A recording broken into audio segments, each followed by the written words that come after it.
بسم اللہ الرحمن الرحیم۔ دوستو، میں آپ کے سامنے یہ بات رکھتا ہوں کہ وہ کون سے شرکیہ امور ہیں جو آج کل ہمارے معاشرے میں بہت زیادہ رائج ہیں۔ لوگ ان امور کو شرک سمجھتے ہی نہیں، لوگ انہیں محبت کا، عقیدت کا، تعلق کا، نسبت کا، روحانیت کا نام دیتے ہیں، حالانکہ یہ امور شرک کی بھیانک اقسام میں سے ہیں۔ سب سے پہلی چیز ہے قبر پرستی کا شرک۔ آج اگر آپ وطن عزیز پاکستان میں نظر دہرائیں، دیکھیں، آپ کو شاید ہی کوئی قصبہ، کوئی دیہات، کوئی شہر ایسا ملے جہاں درگاہ نہ ہو، جہاں مزار نہ ہو، جہاں آستانہ نہ ہو، جہاں کوئی شیطان انسانی شکل ادھار کرنا بیٹھا ہو، لوگوں کے عقائد، لوگوں کی توحید پر ڈاکہ ڈالنے کے لیے۔ اللہ المستعان، لوگ جوک در جوک درگاہوں پر، آستانوں پر، مزاروں پر جاتے ہیں، وہاں جا کر سر عام، کھلے عام سارے وہ امور بجا لاتے ہیں جو امور اللہ جل وعلا نے بطور عبادت کے اپنے بندوں کو بتلائے ہیں۔ سب سے پہلے ایک انسان کلمہ پڑھنے والا، لا الہ الا اللہ وان محمد رسول اللہ کا اقرار کرنے والا، نماز کی حفاظت کرنے والا، زکوٰۃ ادا کرنے والا، روزے رکھنے والا، حج کرنے والا، قربانی کرنے والا، صدقہ دینے والا، تلاوت کرنے والا، ذکر کرنے والا، صلح رحمی کرنے والا، اسے جب کسی مشکل کا سامنا ہوتا ہے یا کوئی مصیبت اس پر آ جاتی ہے، یا کسی مصیبت سے بچنے کے لیے، یا کسی شے کو حاصل کرنے کے لیے، یا دعا کی شرف قبولیت کے لیے، وہ یہ سب کچھ کرنے کے باوجود، یہ جتنی عبادات میں نے ذکر کی ہیں، ان سب کا ارتکاب کرنے کے باوجود اپنی دعا میں شرف قبولیت کے لیے، یا کیا وہاں سے جا کر کچھ فیض حاصل کرنے کے لیے ایک درگاہ کا، مزار کا، کسی کے آستانے کا قصد کرتا ہے۔ گھر سے جب وہ نکلتا ہے اس امید کے ساتھ کہ جس جگہ پر میں جا رہا ہوں، جس بزرگ کی ڈھیری پر میں جا رہا ہوں، جس کے آستانے پر میں جا رہا ہوں، وہاں سے کبھی کوئی خالی لوٹ کر نہیں آیا۔ وہ لوگوں کی حاجات اللہ تک پہنچاتی ہیں، یا خود وہ لوگوں کے جو مصائب ہیں، مشاکل ہیں، ان کو حل کرتے ہیں۔ وہ اس چیز پر قدرت رکھتے ہیں۔ اب اس کے دل میں ایک امید ان سے بندھ گئی ہے، قائم ہو گئی ہے۔ اب یہ اسی امید کے ساتھ اور بڑی خشیت، بڑے اخلاص، بڑے خوف، ان امور کے ساتھ وہ درگاہ کی طرف چلتا ہے، اور جب وہ وہاں پہنچ جاتا ہے، سر پر ٹوپی پہن لیتا ہے، جوتے اتار کر بغل میں رکھ لیتا ہے، اور بعض اوقات تو کچھ لوگوں کو ہم نے دیکھا ہے کہ وہ اپنی کوہنیوں کے بل چلتے ہیں، یعنی پاؤں پر کوہنیوں کے بل ایسے رینگ کر چلتے ہیں، اللہ المستعان۔ پھر وہاں پہنچ کر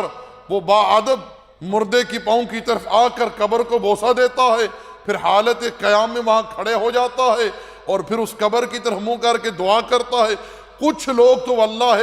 ان قبر والوں کو ڈائریکٹ پکارتے ہیں، مباشرتاً انہی ہی سے مانگتے ہیں، اور کچھ کہتے ہیں کہ اللہ یہ تیرا نیک ہے، اس کے وسیلے، اس کے صدقے، اس کے طفیل ہماری سن لے، یا اس بزرگ کو کہتے ہیں کہ ہماری بات اللہ تک پہنچا دے۔ میرے بھائیو، یہ ساری صورتیں شرکیہ ہیں،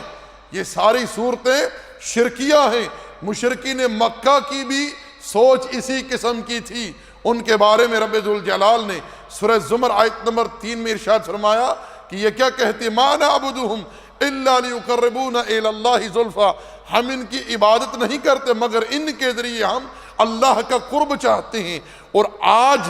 یہ جو درگاہوں پر جاتے ہیں، یہ جو مزاروں پر جاتے ہیں، یہ کیا کہتے ہیں کہ ہم ان کے ذریعے اللہ کا قرب چاہتے ہیں، ان کے ذریعے اللہ کا قرب چاہتے ہیں۔ اللہ جل وعلا نے سورہ یونس آیت نمبر 18 میں کیا فرمایا ان کا اعتراف نقل کرتے ہوئے کہ یہ کیا کہتے ہیں، وَيَقُولُونَ هَؤُلَاءِ شُفَعَاؤُنَا عِندَ اللَّهِ، اور یہ کہتے ہیں کہ یہ ہستیاں اللہ کے ہاں ہماری کیا ہیں، سفارشی ہیں۔ اور آج کا قبر پرست بھی یہی کہتا ہے کہ یہ بزرگان دین جو ہیں، یہ اولیاء جو ہیں، یہ اللہ کے ہاں ہمارے سفارشی ہیں، یہ ہماری بات اللہ تک پہنچاتے ہیں۔ اللہ ہماری ڈائریکٹ سنتا نہیں، وہ مردہ ڈائریکٹ سن لیتا ہے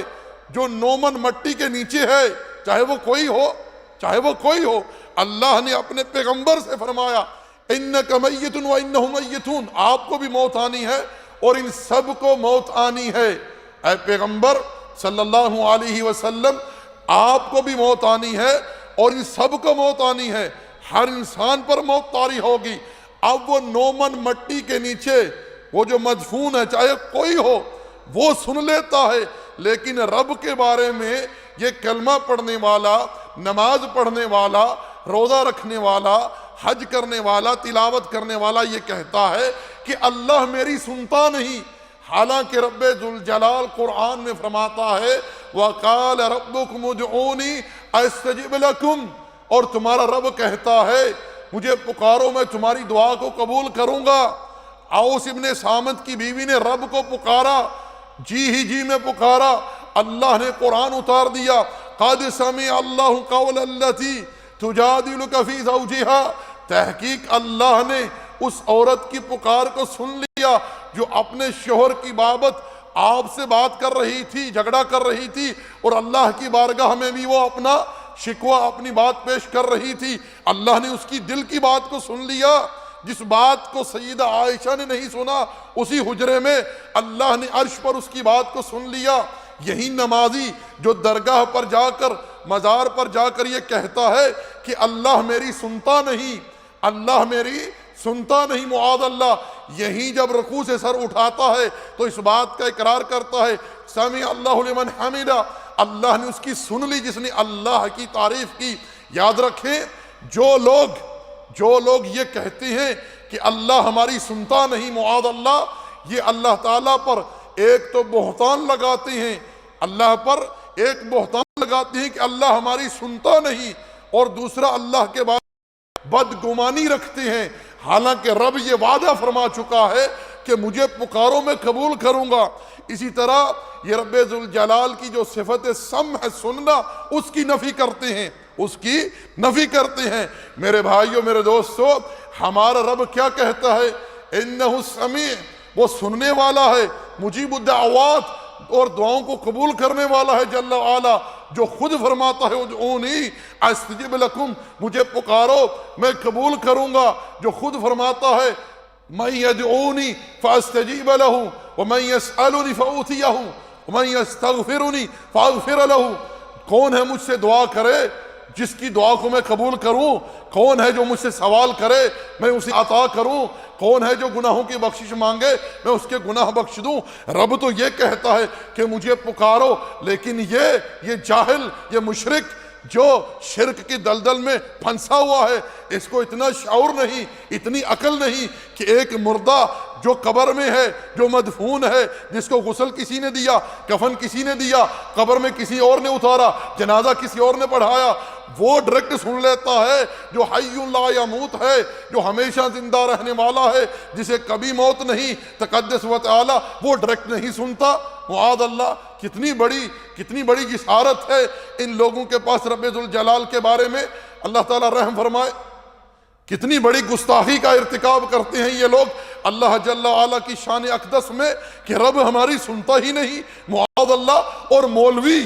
مولوی اللہ ان کے شر سے امت کو محفوظ رکھے، یہ منبر رسول پر کھڑے ہو کر لوگوں کو اس بات کا درس دیتے ہیں کہ اگر چھت پر چڑھنا ہے تو سیڑھی لگاؤ، آفیسر کو ملنا ہے تو چپڑاسی کو ملو، اور یہ مثالیں کس کے ساتھ دی جاتی ہیں؟ اللہ کے ساتھ، معاذ اللہ۔ حالانکہ قرآن کہتا ہے فَلَا تَضْرِبُوا لِلَّهِ الْأَمْثَالَ، اللہ کے ساتھ مثالیں بیان مت کرو، اللہ کے ساتھ مثالیں بیان مت کرو۔ یہ عمارت بے جان ہے، اونچی ہے، اس پر چڑھنا ہے تو سیڑھی لگاؤ، وہ ایک آفیسر انسان ہے، وہ ایک وقت دو آدمیوں کی بات نہیں سن سکتا، وہ دیوار سے پیچھے کسی کی بات نہیں سن سکتا۔ اور رب ذوالجلال وہ ذات ہے جو یہ خود فرماتا ہے یا عبادی لو ان اولکم وآخرکم وانسکم وجنکم قاموا فی صعید واحد، اے میرے بندو تم سب آدم سے لے کر دنیا میں آنے والا آخری انسان تمام جمع ہو جاؤ، تمام جنات سب جمع ہو جاؤ،